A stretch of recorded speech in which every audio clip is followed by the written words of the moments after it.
Hey, this is a quick guide to editing Twitch clips for TikTok and or Instagram with Adobe Premiere Pro. First, you want to create a new project with default settings and import your clip. Add the clip to your timeline, after which you want to go to Sequence, then Sequence Settings and change the frame size to 1080 horizontal and 1920 vertical, as this is the general resolution and aspect ratio for phones. Then, you want to duplicate your clip on the timeline and put them one over the other.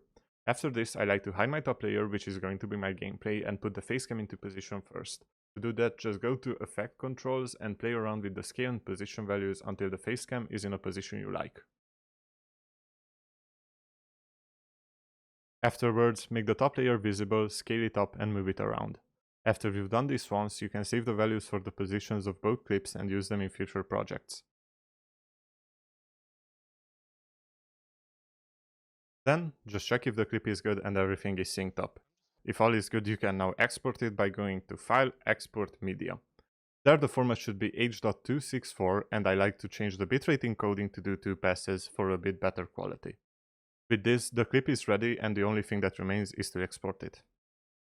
Hey, I hope this video was helpful, and if it was, please do like and subscribe.